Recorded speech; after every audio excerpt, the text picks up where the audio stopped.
Hello and welcome to Stretford, Paddock. We're here for the podcast today. I'm joined by Jay from Full Time Devils. How you doing, mate? Hi, mate. You good? Yeah, I'm good. I'm really good, actually. It's been like a bit of a better feeling sort of fortnight for United, hasn't it? It's weird, isn't it, winning games, keeping clean sheets, and a bit of positivity. Who'd have thought? Hey, what's going on there? I've got to find something to moan about now. I've got to actually think about what can I moan about. Well, I've got a few things we can talk about, and you can see if you can find something in there. And moan about. To be fair, it's all pretty good stuff, but there's a few bits of news. We'll look at Ethan Laird's new contract at United. We'll look at a potential chance for to praise Ed Woodward. We'll see. You might be on your own on that one. I might be pushing uphill with that. You what? Unless he's resigned during this podcast. We'll have a bit of look at, again, like we said, United's upturning form over recent weeks, and a little bit towards the Bruges game on Thursday as well. But let's start then with Ethan Laird. He signed a new contract today. 3 years, bit of a short one, isn't it, that? What do you reckon? I don't mind that, because I think if after 2 years he's done the business, I think next season he might be in and out of the team. The season after that, maybe he gets a bit more of a chance. I mean, I'm right in thinking, he's right-footed in Ethan Laird, he's right back. So Aaron Wan-Bissaka's only 22, I think, so he's not going anywhere. No. He can still get games, come in for the Europa or whatever competitions we're in next season. But 3 years, he's probably about right. And I think there's an opportunity for him as well, because Diogo Dalot's gone a little bit off the boil. Now, it's too soon to say Dalot's not going to make the grade or we've got to get rid of whatever. But there is an opportunity there, I think, for another fullback to get games. And what I've seen of Ethan Laird, I've liked what I've seen. So I think Brandon Williams sort of leapfrogged him a bit, didn't he? I know Brandon Williams can play on the left, but Brandon Williams is the sort of one everyone's talking about. But don't let that distract you from what Ethan Laird's capable of. He's a very, very good player. 3-year deal, makes sense. I'm glad he's sticking around, and I hope to see much more of him. It's a bit strange, isn't it, how everyone always talked about Laird as being the next, really top class fullback. He's been such a highly rated youngster for so long, and yet it was just Brandon Williams who was certainly below Laird in the pecking order. Just his versatility to go, I'll play left back, and now he's like one of the a first team player much more consistently than Laird is. It's strange, like you said. It's going to be hard for him to get past Wan-Bissaka, isn't it? Well, do you know what it might do a bit of good for as well? Is I don't buy into this whole Luke Shaw renaissance, by the way. I'm not having it. This whole, I've seen some absolute guff being spoken about. He's done okay for some games. I still think he makes some mistakes, and I still think his positional sense isn't great. But he's been better, and I wonder whether that's because A, he's getting rested at times when Brandon Williams, and B, he's got someone breathing down his neck, so he knows he hasn't just got Ashley Young or whatever. He's got real competition, and maybe Aaron Wan-Bissaka could benefit from a bit of that. A, being able to be rested, and B, having a bit of competition where you see, when you are rested, if Laird comes in and plays well, nothing is certain at Manchester United. No. We've seen players, top players, get dropped, absolute superstars be dropped in the past. I know when we were a lot better than what we are now, but even recently, we've seen good players getting dropped. So it's not set in stone that you are going to get picked, and I think maybe that'll help him. Yeah, I think you always need competition. Even, like I said, even if it's not like Berbatov competing with Tevez, or were they there at the same time? No, you're right, Berbatov because or Rooney, it's good you mentioned that. I use that analogy a lot because you look at the Champions League final in 2011. Berbatov didn't even make the bench. Yeah, exactly. I know to me, that figure got that one wrong. It was a bit of a controversy. It wasn't just like a taken for granted. But we had options there. But now, Daniel James, who everyone has been saying needs resting, plays almost every week because we haven't got any options. Aaron Wan-Bissaka plays almost every week because we're lacking options. Fred plays practically every game because, again, we haven't got options. But we're moving forward in that direction a little bit with the signings, with the young players coming through, players returning from injury. There is a little bit of light at the end of this tunnel. Yeah, speaking of signings, Woodward's come out and spoken today, and he's been talking about Bruno Fernandes and his sort of role and his impact at the club so far. And it's obviously been a big impact, like the way Solskjaer's talking about him, already comparing him to Scholes and Varane, which, is a good, obviously it increases this hype over him, which he seems to be the sort of player that thrives on that. Some players you think, hang on a sec, don't push him too far, but I think he loves the fact that we like him already, and Bruno, he seems to have this sort of real confidence and leadership that I think will thrive, like I said, on being compared to those sorts of players. But do you think this kind of recent upswing in sort of mentality and positivity around the club has been a kind of realisation of, hang on a sec, Solskjaer, you can say what you want about his tactics, because you never truly know a manager's tactics because you just don't see what they do in training, and you can see the way they play. But Fernandes, has been excellent so far. Obviously, 4 games, but Maguire's been good. Wan-Bissaka's been excellent. Dan James has exceeded expectation. Do you think there's a slow kind of tide turning towards actually Ole? One thing we can give him credit for, without any doubt, is his recruitment so far. Yeah, because at first everyone was sort of raving about his recruitment, weren't they? Because Daniel James, like you said, exceeded everyone's expectation, especially those first few games. Aaron Wan-Bissaka looked the absolute business, and Harry Maguire did pretty much what it said on the tin. So you're like, you know what, these are good signings. Ole does deserve credit. The 3 players he's brought in have been excellent.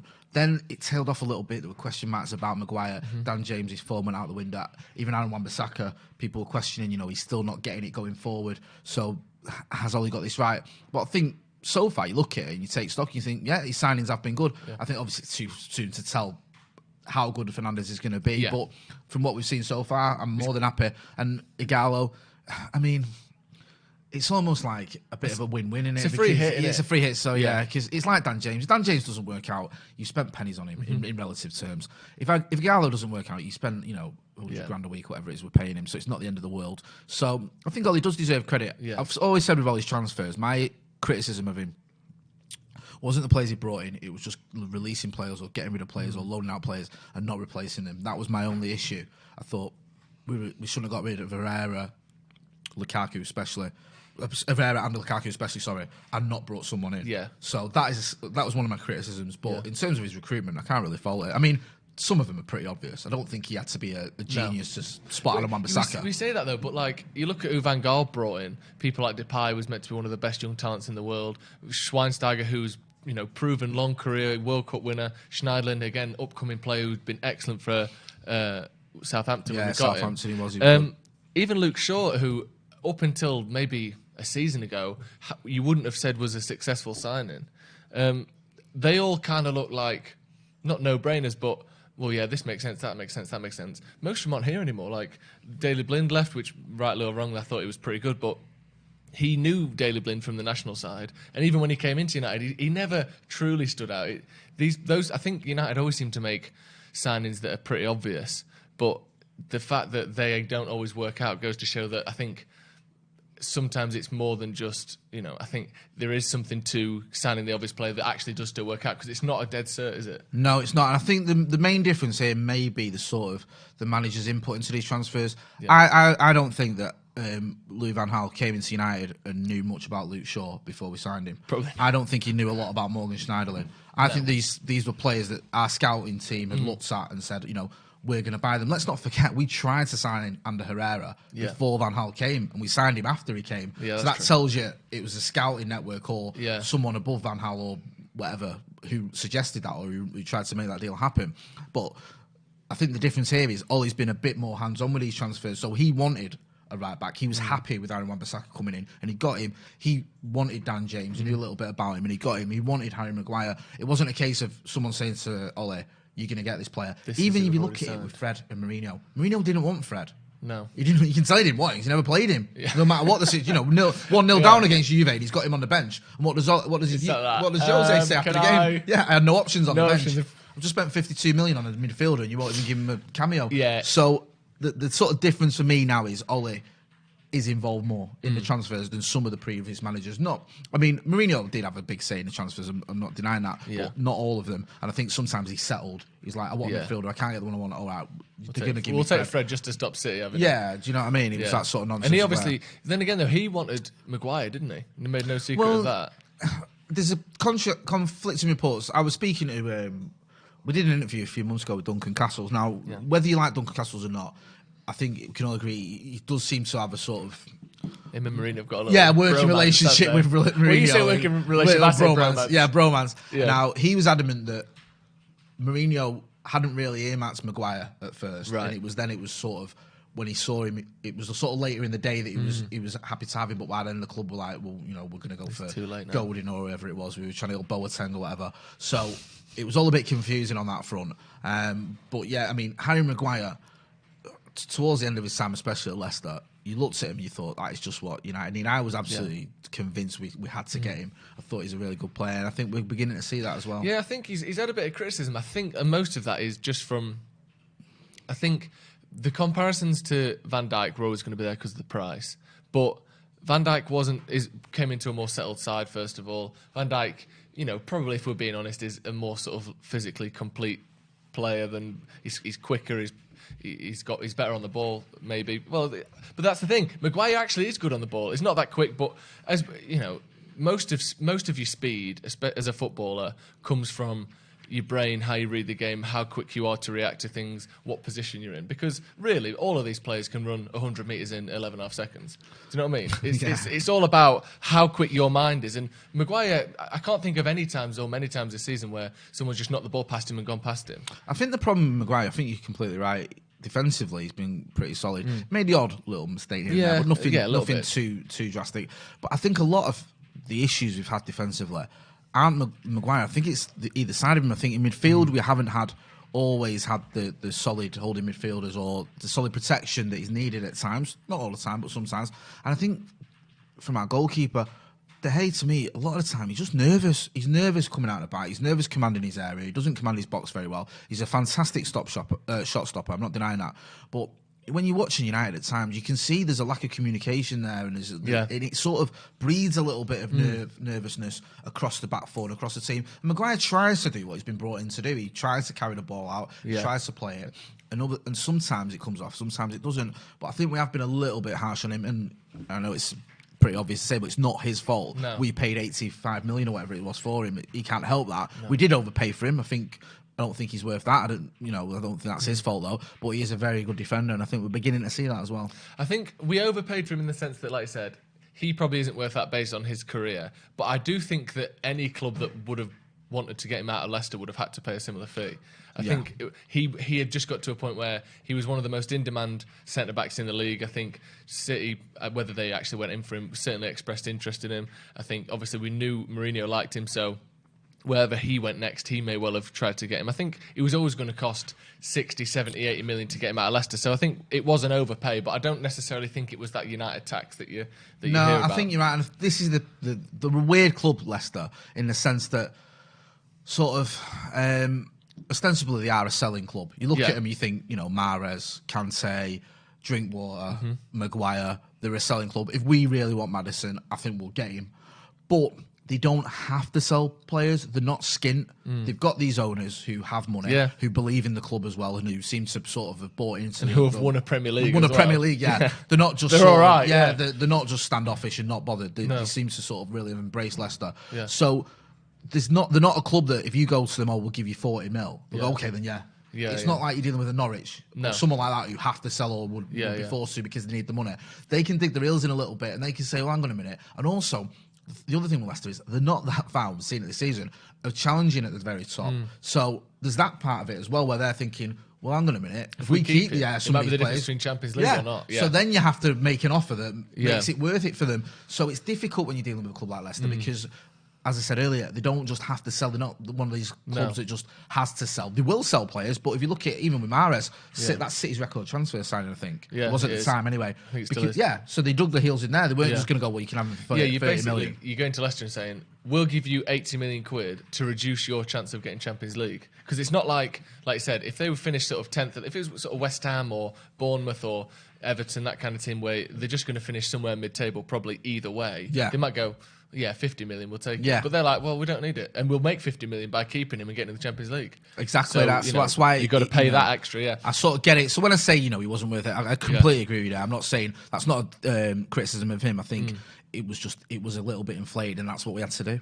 Yeah, so we're talking about, decent transfers and the Solskjaer so far. There's been a story come out today about another potential transfer of Tony Kroos. Have you seen this? Yeah. Talking that the deal was basically all sorted. Moyes had the deal over the line. He was just going to sign his contract. And then Van Gaal came in and was like, I don't like him. It's weird, isn't it? Because didn't Moyes say something like this on, didn't he do, what's his name, Richard Keys and Andy Gray's show? Yeah. And he said something like that. He said I was going to get Tony Kroos. Everyone took the piss out of him, didn't they? I think I was one of them. He was like, of course you were. Yeah. So was I. And it actually looks like it's true. So, Tony Kroos has said it. It was like, the contract was there to be signed. Yeah. And then Van Gaal came in and he was like, they just stalled a bit. And then Ancelotti gave me a text. And I was like, see you later. This is the problem we've had at United. And now I get why David Moyes had to go. And I was a massive advocate of him going. I'm not saying we should have given him more time because the guy was clueless. But we go through this thing of a cycle of managers who want certain players and even players that are willing to come. And then another manager comes in. Yeah. You saw it with Van Gaal, when he came in, obviously the Cruz deal goes out the window. He's not interested. Mourinho comes in, doesn't rate Schweinsteiger at all. Not interested. Even Pogba, I think, was a Van Gaal signing. Well, yeah, because it was Mourinho was so quick to fall out with him, wasn't yeah, it? it was a bit weird, that one. I don't know what went on there. Well, there was talk that Van Gaal wanted Mane and Kante, actually. I don't know. It's all very mysterious. Yeah. But you're right. I mean, there was things went south after that first season. I think they were all right in the first season, but it went south very quickly.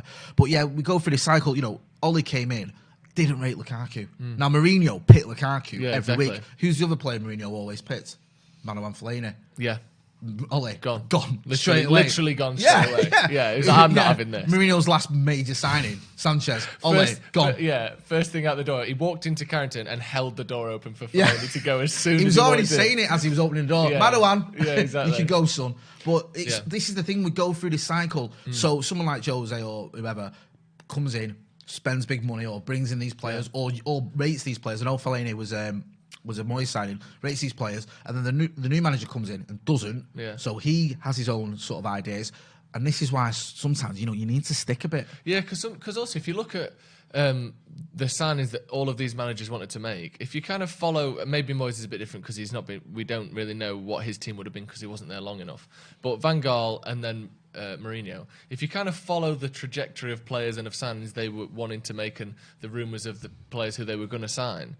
Each of those squads feels like it could have been a squad that was pushing for big trophies if you gave him a couple more years. Like if you'd have given Mourinho Maguire or that big centre-back or whoever he wanted before he threw all the toys out the pram, we might well be much closer to... We'd probably still be in Europe. We might well be challenging for, maybe not this season, but it's like we get close to going from being 4th, 5th, to pushing on, and then we either change the manager or don't back the manager, and it just drops us back a bit. And here's my question for you, and you're going to like this. If we'd have signed Tony Cruz and the other players that we'd been linked to, would David Moyes still be in the job at United? Would he have just been doing a contract extension on that 7-year contract? If we'd have signed Messi, Ronaldo, right, Sergio Ramos, and Diego Maradona in his prime, David Moyes would not be in a job now. Okay, because the man was a buffoon. I just wanted to get your opinion, that's all. Be sure as well, this is a podcast that's going to be out, just a quick little, we'll let you know, on Spotify, on iTunes and all that. And we're doing a thing as well where if you go and leave us a review on the Stretford Paddock podcast on iTunes, we're going to be giving the best review a Stretford Paddock mug each week, and we'll announce it on Howson's Brew. We gave one out yesterday, so go onto iTunes and give us a review on there. Is that the best review or the most honest review? The funniest one. The funniest one. Someone did a little song about producer Cam on the last one, insulting him. Yeah, it was really good, and he's going to get a mug for it. Let's move forward a little bit then and look towards this Bruges game coming up on Thursday. Obviously, 1-1 after the first leg. We spoke before the Watford game and a little bit about that over on Full-Time Devils, so if you want to check that out, that's over there. But it's getting towards that, like, 1-1's all right, now we actually need to win, don't we? Yeah, we do, and I think we can win, and I think this we were talking earlier on when we started the podcast about the sort of the good feeling we've got and a bit of positivity, a couple of good results in the Premier League, a new signing has hit the ground running, clean sheets, we're looking all right, and I think if we went out of Europe now to Bruges at home, it'd almost eradicate all that, and everyone would be Ole out again. Well, not everyone. Oh, it'd be a nightmare, wouldn't it? But the Ole outers would be out in force, obviously. People would be questioning everything about the club, from top to bottom. You wouldn't have that backdoor element of getting into the Champions League that you've got with Europa, that option. Sneaky you know what? Don't climbing over the fence when you've been kicked out the party. That kind of thing. Yeah, exactly. Yeah, that element's gone. Yeah, that was gone. So it just deflates you. Yeah. So I think we need to win this. I don't think there's any excuses. I mean, if you look at the way we played against Bruges for the last 15 or 20 minutes, whenever it was when Fred and Fernandes came on, we were a different team. And I think if we play our strongest team against Bruges, we can win it, and we should win it. I think it will be the strongest team as well. You're talking there about like the sort of better feeling. Me asking questions like, would Moyes still be in the job at United? I don't feel like I could have asked that even as a joke, which it was 2 weeks ago or a month ago. But yeah, those clean sheets, just a little stat here. United have kept the second most clean sheets in Europe this season. How is 17 clean sheets? How is that possible? I feel like I missed those 17 games. Well, it just feels like, hang on. 5 in the Europa League. I think it's also 10 or 11 in the Premier League now, or 9 in the Premier League. 7 of which have come in the last sort of. I wonder, you know, 6 whether, weeks, like, and then another 3 in the domestic competitions. I mean, we know Sergio Romero, by and large, I know he didn't in Bruges, is a clean sheet machine. Yeah. But I think David De Gea is getting back towards his best because he went off the boil. We've not seen a mistake since the Norwich game. No, and he was going back end of last season, being this season, he just wasn't himself at all, and I was really worried. But he seems to be a little bit better, a bit more like his old self. Not quite to the standards that he set earlier on or for the first 4 or 5 seasons, but he's getting there. We mentioned there about Maguire. He's growing into the role as captain as well. Aaron Wan-Bissaka defensively, you're never going to get a problem. And what about Matic back in the squad as well? Yeah, well said. Definitely, he gives you that little bit of extra protection because Fred, I always feel like, is a player who isn't naturally a holding midfielder. Yeah. He's just playing there because that's where we need him. He's got a lot of energy. And he's industrious, isn't he? In his head, he thinks he's an attacking midfielder, and I don't know why, because his shooting is the one thing that lets him down. It is comically bad. It is. It's as bad as mine. It's amateur. You see it against Watford where it was like on a plate, not on a plate, but it was like an easy shot. Get it on target. Yeah, and you're like, and it went wide, and you're like, oh, come on, Every Fred. shot goes wide. And Etihad was taking a free kick in the last minute. Yeah, like insane. What are you doing? Taking it off Mata as well. He's literally scored like, some of the most since he came in the league. Other than Beckham, I think Mata has the best sort of goal scoring record in the Premier League with free kicks. Ridiculous. And you're going, no, I'm having this. And it's like, what is going on? Like, so Fred isn't an attacking midfield, but he's sort of, my point is, he's sort of plays in that role in front of the defence a lot of the time. It does a good job. I'm not knocking Fred, but Matic, that is him in it. That's what it's about. And he's come back into the team, and he's been like the Nemanja Matic of old. He's been like the Nemanja Matic we bought from Chelsea for those first few months. He's a bit slow sometimes, isn't he? And he's sometimes he don't bring the ball out as much as he used to because I think he don't trust his legs to get back. But his positioning is clearly the best of any of our defensive midfielders. His reading of the game from a defensive perspective is clearly the best out of any of our defensive midfielders, and he can actually pass it, which is something that he can get the ball in the channels, and he can get it to Fernandes. And just having Fernandes in there has been such a big boost. I think it makes the opposition think, well, we probably shouldn't leave one man back because if they're counter-attacking, they've got this lad who can actually pick a ball out. And I think it's just something for them to worry about extra, isn't it? But are you expecting that first choice, Matic, Fred, Fernandes, that kind of first team against Bruges? Yeah, definitely. I can't remember. I think I might have picked maybe even McTominay in my predicted 11 we did on full-time doubles in my preview, but a strong midfield anyway. Yeah. The one definite is Fernandes. He makes us tick already, and I'm not embarrassed to say that. He does, and I think he has to be in the team. I don't mind whether it's Matic and Fred or Matic and McTominay or McTominay and Fred. I'd rather see Fred start, to be honest with you, because he's played a lot of football and he's played well rather than not. But I think maybe you could argue Fred, Bruno and another, be that Matic and McTominay. I think that works. Yeah. And I think with that midfield and our normal defence, whether that's back 5 or back 4, I feel pretty confident. Yeah, and I think it was a good time for Greenwood to score as well because he just seemed to hit a little bit of a bumpy patch, didn't he? A couple of performances where he wasn't quite as good, ain't got a goal for a bit, but a lovely finish against Watford the other day, and I reckon he'll start as well. I think we might almost see an unchanged side. Maybe if McTominay's fit to start, or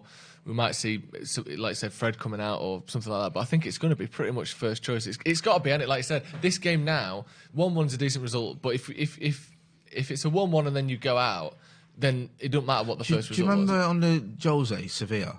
I know you did remember it, obviously. But I think that was like a seminal game now. I don't think he ever recovered from that. No. Do you know what I mean? Like, I think had we gone through to the last 16, whatever it was, in the Champions League, I think he would have been like, I can't remember his last. Was that would have taken us through the quarters? I can't remember anyway. Yeah. But had we gone through, there would have been a bit of positivity, people believing it, but there was no excuses for that. No. And that seemed to sum up a lot. Pogba was unhappy. He was unhappy with Pogba. He came out with some silly statements after the game about, we were never going to win it anyway. Yeah. And a lot of the journalists turned on him just massively. A bit mardy, that. Yeah, and there was no excuses, and the people were going, we basically threw that game away by going to Seville, getting a 0-0, and then taking it for granted we were going to beat them and leaving Pogba on the bench and things like that. Yeah. And he never quite recovered. And I think I don't want to sound melodramatic, but you have games where you look back and think that is a turning point. And I think for Ole, if we were to go out of Bruges, he could start losing some of that support that he's got from the sort of hardcore match-going fans who, by and large, not all, but by and large, believe in what he's doing and stick with him. You can start to lose a bit of that when you feel deflated, like I said earlier, and you go out of competitions that you shouldn't have gone out of. Yeah. It's one thing losing at home to, say, Crystal Palace in fucking September or whenever it was. Yeah. But to get knocked out of a competition that could lead to Champions League football against Bruges, when you level pegging after the first leg away, and it was a heavily rotated squad in the first leg as well. It wasn't like we went there. Sorry, and we were stunned by how good Bruges were. We had a poor team that didn't play particularly well, and Bruges looked all right, but never, they didn't look great. I just wonder with that game as well whether that was, talking about seminal games and sort of games that are pivotal, whether that was the game for Ollie with Pereira and Lingard. Because he dropped him from the squad. I mean, okay, you can see, but I wonder whether he looked and thought, these two are going to cost me my job. Yeah, and it was an inclination, and not even an inclination. It was basically almost word for word saying these lads are a bit crap here. Like he said, if they want to play, there's a level that and they need to improve. Well, that's the first time we've seen him say that. Because you saw it at the Etihad where he said to Lingard, didn't he, one more of them, and you're off. Yeah, and everyone made like a meme out of it. It was like, oh, this is amazing. But so he's obviously knows all he's done. He's not that stupid that he can't see what's going on, and he must know that he's under a lot of pressure. And they've just not performed. And I get it. I understand giving Lingard a chance, and people say why, but I understood it because he'd had sort of good games against Arsenal. You think bring him in against Arsenal? He had a good game at the Etihad earlier in the season. He's proven in his career that he can be a decent. So and he's still only 27 or whatever he is. So you think, and then with Pereira, again, sometimes there's glimpses and he flats the deceive a little bit, but there's no excuse now. I think we know it's not happening for him, and it pains me to say it because I've always been a big Jesse Lingard fan. But we cannot afford passengers in this team. We can't even afford passengers against the likes of Bruges, no disrespect to them. Well, we saw it. In Rochdale, we did it, didn't we? I was saying it on the preview earlier. We rested players against Rochdale. We took us to 90 minutes or whatever. Yeah. So Ollie's got to realise, listen, this is sort of do or die now. I have to have my strongest available team. And, you can't take anything for granted. And we saw that in the first leg. Yeah, I think what he's doing slowly, and like I said, it was a bit of a meme, that City, where he screamed at Lingard.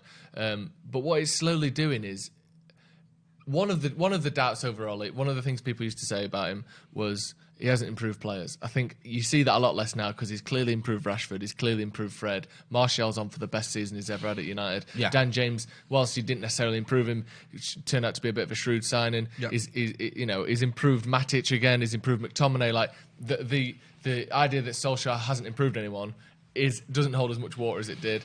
This idea that he's a soft touch is now being addressed. Oh, he just wants to be the friends of the players. He's just this happy, smiley guy. Well, we saw against City that he's willing to do it publicly and scream at people. And then, again, just to reiterate it, you're not even in the squad, and I'll say to the press, it's because they're not good enough. Yeah. That's slowly dispelling another one of these kind of negative sides of, he's just here because he's so happy to be a United manager that he's not willing to have a go at the team. And we're seeing now that that's not true. Well, yeah, I mean, as anyone knows, you go to Norway. If you survive a Norwegian winter, you're not exactly a shrinking violet, let's put it that way. Yeah, exactly. And he always had a bit about him, didn't he, Ollie? Yeah. He had this sort of old baby face, but do you know what I mean? The Newcastle game where he took out, was it Robert Lee last minute when he was going through on goal, he got the red card. He wasn't soft, Ollie. No. He was a tough character. I think he was just because he's was dead happy that people think, he's... Yeah, and he's that baby face and all that. It makes people think he's a bit of a kid. We saw it last season against Everton after the 4-0 loss where he was like, some of them won't be here next season. Yes. You could see he was angry and he was fed up and he realised that, listen, some of them aren't up for this and they're going to cost me my job. And I think it's the same thing now where he's giving people a chance. One thing you can't criticise Ollie for is not giving players a chance. He's given Lingard a chance. He's given Pereira a chance. Yeah. He's even given Matic a chance, which has worked out. He's had to give people a chance. Yeah, I mean, that's a good point. So, again, it's not always his fault that they were playing him. Like I said, you can see now that he didn't want to play him. But yeah, he's given people a chance. He has, and some of them have stepped up to it. Matic has stepped up to it and showed that he's still got legs left in him, still got a season left in him. Mm-hmm. Others, like Pereira, it's a bit soon to say this because Delors only had one bad game, but he's another one that sort of needs to take his chances a bit better when he is given an opportunity in a team. He needs to take that chance better. So Ollie does like to give everyone a go, and part of that is because, as I said earlier, you let a lot of players go without replacing him. But some of them now, it's almost past the point of no return, and we can't afford to go into the business end of the season having players that are giving you 3 out of 10s. Do you think that maybe Lingard and Pereira, or one of those two, I would guess it would be Lingard just because of his history at the club and the fact that, like I said, we have actually seen him be a decent midfielder in his time. Might get another season just because we don't have enough players. Like, if we get rid of 2 more midfielders, that's another 2 on top of the probably 2 we already need. Like, do you think they'll be just as rotation players? I'm just wondering how many or who's coming sort of from the youth. I'm wondering how far Garner is away. I'm wondering how far Dylan Levitt is away. Yeah. And I'm wondering whether Ollie thinks, Pereira and Lingard go. I know they're different types of player than Levitt and Garner, but if those 2 are closer to the first team, they can maybe do a dozen games each next season. I bring in another midfielder or 2, then we're all right. We might be okay. Yeah, so I'm wondering whether that's his thinking, because this season Levitt and Garner have been only used sparingly. I think they've got like 3 or 4 games between. Not many. I think next season expects them not to play every game or to be first teamers, but to feature a lot more in the cups and maybe even in the league against. I don't struggle, but in the more winnable games, should we say? So I'm wondering that's behind his thinking, because in answer to your question, I just think for me, they're gone. I think they're gone, mate. And I've said this many a time. I'll continue to say it. I like Andres Pereira. I do, really oddly. I think he's, he has some glimpses. There's times when I've really sort of believed him. I feel a bit sorry for him as well, because he tries so hard. And those quotes of like the ketchup bottle and all that, you just think, I want this to work because he seems like a nice guy, and it's a bit kind of sad. It is a bit sad, but you can't be like that, can you? I can't remember, and I've said this before, a player who's had so many bad games for United repeatedly getting a chance. There've been worse players at the club than Andres Pereira, don't get me wrong, but they haven't played 30 games by February or whatever it is. They've not got anywhere near that. Do you know what I mean? And yet he's had so many games this season where he's just been so poor, and it's not even like he's been a 6 out of 10 or a 5 out of 10. No, He's been like 2 or 3. He's talking like he's just constantly giving the ball away. It's painful to watch. And like you said, against Bruges, you almost imagine Solskjaer was in the either saying or thinking, if they can't do it against these lot, what are they? And you just look at it, and Ollie as well. He's given him a start. Now in the past, he'd have looked on his bench, and who did he have had? A month ago, who would he have had on the bench if he'd have started Pereira and Lingard? No one. Yeah. So what are you doing? Nothing. Yeah. What can you do? Yeah, just have to play it. Yeah. Whereas now you've got absolute quality there. Well, you could have made Fernandes or whatever, but you've got a player who can create chances, who can make things happen. Yeah, and you've got McTominay coming back as well. Yeah. So you've got options. And also, when Fernandes is starting alongside these players, we saw it in his debut against Wolves, he's embarrassing them. Yeah. He's showing them up. Yeah, and he's not someone like Mata, who sometimes you bring him on and you think, you start a game and you think, he's still got a bit of quality, but he's not. Fernandes, literally, like I said, makes people look almost worse because of how good he is. And it's even the simple, when again, it's another mean sort of situation featuring Lingard, but when he was saying to him, make the run across, and Lingard stood next to Wan-Bissaka or whatever. Yeah. Like getting the space there, the space. I'll pass the ball to you. Jesse Lingard's played 200 games for Manchester United. He's a former England international, went to a World Cup semi-final. Yeah. This isn't a 17-year-old making his debut. It's basic, but I don't know if that's confidence or whatever with Lingard. He's just so bereft of it, he doesn't know what to do anymore. But Fernandes is literally saying, just make that run across, I'll play it into you. And he isn't. So all he's got to be seeing that. We're all seeing it. All he's got to be seeing that and saying, bloody hell, this isn't happening for these players. I've got someone who can make this team tick. I need to surround him with other players that are going to benefit him, not hinder him. We're talking about Pereira and Lingard potentially leaving. Obviously, you have to look forward in that case to who's going to replace him. There's been talk from Duncan Castles, who we were talking about before, about Chelsea and Liverpool maybe either struggling to kind of match Dortmund's estimations or Sancho's estimations for that transfer, and potentially that's leaving United as maybe the only option. And also Jack Grealish is another one who's been repeatedly linked, the MEN, the Athletic, pretty much everyone. It's a very open secret that United are after Grealish. What do you think the chances of those transfers happening are, and do you think they would be good transfers for United? I think the chances of either of those transfers happening is quite good, if I'm being honest. Yeah. I know Steve has obviously spoken about Sancho quite a lot and said that United and I think someone else, I don't know if he's named a club or said someone else, are the two that are in the running, and the interest is real, and the sort of the willingness of Sancho to give us a go is real. It's just whether it's us or someone else. So I don't think that's much of a secret.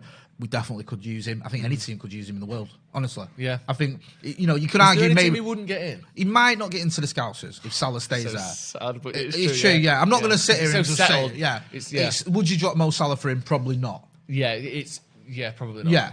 Or Sadio Mane, for that matter, if you wanted to play him on the other side. No. But I think any other team in the world, he probably does. I think even City, he probably gets. I think he gets in the Barcelona team. I think he gets in the Juve team. I don't think this season is particularly strong for teams anyway. No, there seems to be a dip, doesn't there? Yeah. Like the biggest. I was looking at this bit the other day, and the biggest and most acclaimed strikers in the world are all over 30. So Lewandowski, Aguero, Suarez, the only ones that are sort of coming up. Is Aubameyang over 30? Aubameyang, I think, is either 29 or 30. Close, He's just touching 30. Ronaldo obviously well over 30, Messi over 30, Benzema over 30. All these players that we've seen come through over the last 10 years that have been world class since they were sort of early 20s are all pushing on, and they haven't really been replaced. We've got Mbappe, who obviously is incredible, but is playing for a team that wins the league every season. We've got Haaland, who maybe is the next one to truly replace one of these. But generally, there is a kind of a cavern of... I don't know. I just think there aren't many top-class strikers in Europe. It's like the whole golden generation thing, isn't it? When you say there's a crop of players that come through. You know, when you had like a situation where you had like Ronaldo and Messi, and then almost slightly behind them you had like Zlatan and players like that. Suarez, Eto'o, whatever. You're like, wow, this is like, you know, there's sort of an embarrassment of riches, as they say, in terms of quality around the world. I don't know if there is all that sort of that level of it, or that number, as you say. There are one or two like Mbappe and Haaland, for example, who stand out. But yeah, I think that's a pretty good point. And I think Sancho, going back to the original point, is one of those players that you look at and think has the potential to get there. I don't think he's there quite yet. There's question marks, because I'm always sceptical of players that have only done it for a couple of years in Germany. I think there is that great unknown. That's no disrespect to the German league, but we've seen it before. Mkhitaryan was amazing for Dortmund. Kagawa was amazing for Dortmund. They weren't poor for United, but they weren't great. But even look at other players like Nuri Sahin, who was, I think, captain at Dortmund, came to Liverpool, barely got a game. Yeah, like it's not a decent sample size there to get from. You would expect a player of Sancho's quality at his age, who's been in England before, obviously, and who sort of isn't coming to a foreign country with no knowledge of it, and you know, doesn't speak the lingo and is going to feel unsettled. That's a massive help for him. I would expect him to reach the heights that are being predicted. So, yeah, I'd love to see him. And the other player you mentioned there, Jack Grealish.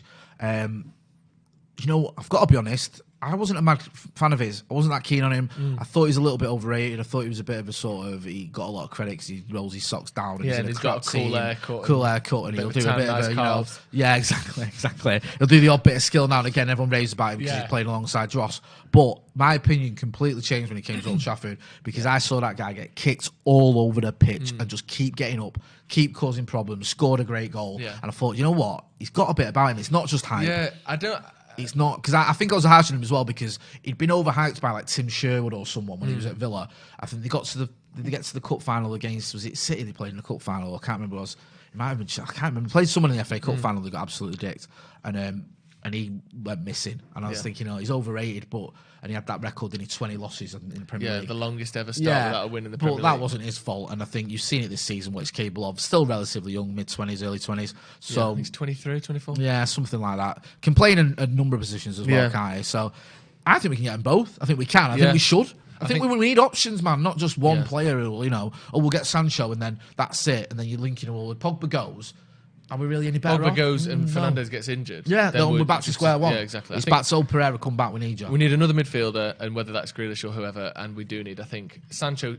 Again, like, not only is Sancho the best option, when you actually look, same point I just made really, but look around Europe, he's basically the only option. The only other one with relatively similar sort of potency in front of goal and in terms of assist is Mbappe, and he's 200 million. Yeah, he won't come to United. No, Mbappe. I think there aren't many young sort of top stars at the moment. Haaland's just been transferred, like I said about Mbappe, and Sancho seems to be one of the few that, you know, there's been this kind of layer of players that look like they might do it, the likes of sort of Kingsley Coman, and we even saw Dembele move to Barcelona and not quite do it, but no one else in the last few years has really sort of taken that step forward, and I think it's almost like Sancho or nothing in that position, because I can't even think of an alternative, really. No, I mean, I think if you, like you say, worrying. If you weren't going to buy Sancho, I think you'd probably go, right, Greenwood, you know, you get a chance. And I don't want to hear this nonsense battle. If you buy Sancho, it's going to stifle Greenwood. Nothing is going to stifle Mason Greenwood, right? You could go out and you could buy Sancho and Haaland, and you still won't stifle Mason Greenwood, because he's that good. He can play across the front. He's only young. He's only 18. He's not even been 18 for that long. He's going to have a bright future at Manchester United, make no mistake about it. And players of that quality, they get games. Yeah. They force the way into the equation. Yeah. Do you know what I mean? Steve always mentions Marcus Rashford having all those players ahead of him after his debut when the players came back from injury and things like that, and he still got into the team.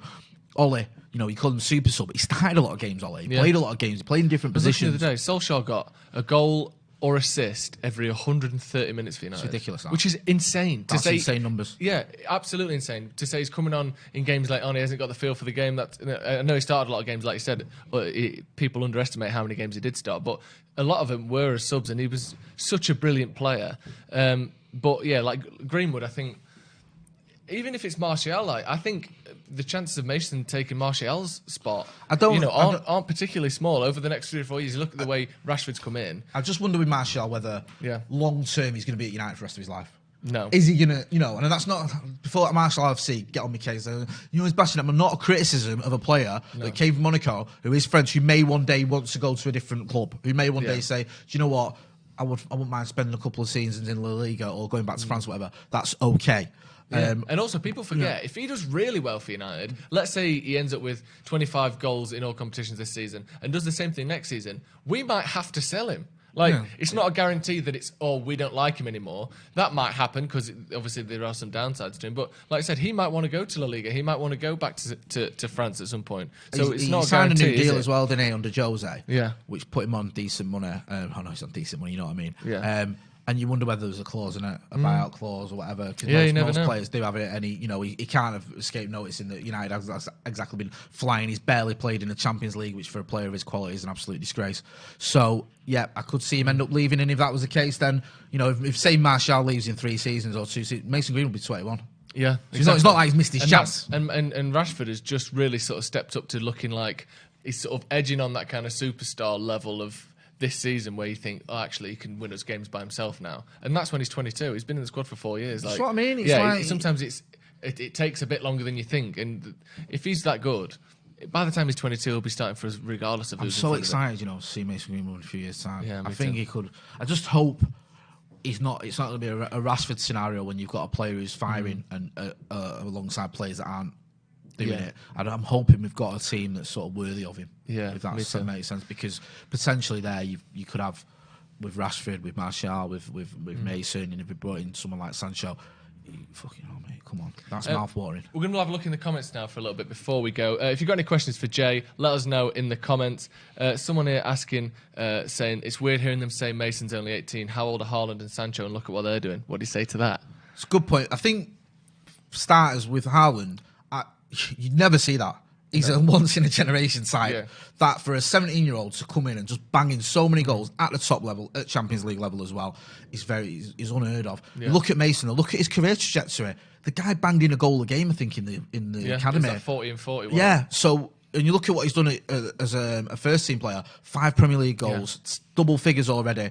You can't fault him. No. Yes, Sancho and Haaland have done well, but what they've done is they've gone to Germany to do it. Yeah. Sancho was at City, he didn't stick around, did he? No. He went to Germany. Haaland was at the best team in Austria, scored loads of goals, and now he's at the most sort of creative and attacking side in Germany. Do you think if Greenwood was at Dortmund, he wouldn't have got maybe 15, 20 goals? If Greenwood went to Dortmund at the beginning of the season, he'd be on 20 goals this season. Yeah, he would. Easily. But he's staying at United. I'm glad he is, and I think that there's no criticism of Greenwood say he's not sort of hitting the numbers that those guys are getting, but I think he can potentially be just as good, if not better than him. Someone here saying United made the right decision selling Herrera. He's played 8 games this season and has been injured on 300 grand a week. What do you say to that? I like ending everything with what do you say to that? Like I'm really sort of picking your brain. This is like Paxman. What do you say to that then? Get them spotlights on me. Where were you on the How night dare you say that about Ander Herrera? Listen, I'm not going to pretend there's no point because there's video evidence of it. I was a massive Ander Herrera fan. I was gutted when he left. I thought he should have stayed. I thought the club should have done what we could to get him. I think that I got it though that 300 grand was excessive. I think from what I heard, again, I don't want to keep referring to it, but we did speak about it when I spoke to Duncastle. He said that Ole made it clear he wanted to keep Herrera, and the club had sort of stalled on offering him a deal. And by the time they said, "Okay, we'll get him for you," he'd already made this sort of deal with Paris Saint-Germain. That we wouldn't necessarily have been paying him that much money if we'd have tried to extend his contract 2 years ago. No. It probably would have been 150, 200. And Herrera was like, is he 28, 29? So it's his last big deal. He took it. It's not worked out for him. I think if he'd have stayed, he would have played a lot of games. I think Andreas Pereira would have played a lot fewer, sorry. And Herrera would have played. And I think it's a bit sad because I think, he's obviously... He'll probably be disappointed that he's not getting a game and we could have used him.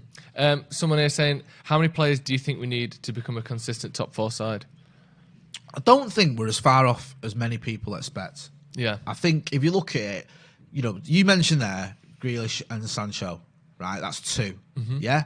Now, maybe you bring in another midfielder or you bring in Grealish, you bring in Sancho. That team's surely better than Chelsea. Yeah, maybe you look at it and you think, all right, we need another option in defence. But don't forget the youngsters we got coming through. Aaron Wan-Bissaka's now, with Ethan Laird, who's got a backup. Luke Shaw, Brandon Williams are vying for that spot. Eric Bailly, I know we keep saying this every season, but if we can get him fit, Axel Tuanzebe, if we can get him fit, there's options there. So don't think we're as far away. It's certainly not for the top 4. As we think, I did a tweet a few months ago where I said, if we got 1 or 2 signings, we could be where we need to be. And people misconstrued that as like, if we get 1 or 2 signings, we're going to win the league. No, I thought we were sort of 2 signings away from getting in top 4, and I stand by that. And I think that's probably, where we're at now. Yeah. So I think if we brought in 2 or 3 players, top 4 for me would be expected. Someone is saying, do you think another manager could have done much better than Ole has with the squad he's had? No. No. I'll be honest with you, right? And I'm not just saying this because I'm here in Steve's studio and Steve's like Mr. Anti-Poch. Anti-Poch. But I get a lot of what's... Not all of it, but I agree with a lot of what Steve's saying. And I think that the thing with Ole is, the thing that's let him down is just the easier games where he's been overconfident with players that aren't up to the job, or he's just made one change too many, or he's not been able to adapt. His in-game management hasn't been good enough. But in the big games, he's shown that he is capable of getting a tune out of this team. And I think, you could argue that maybe Ancelotti, for example, if he'd have come into United at the beginning of the season, would we have more points than we've got now?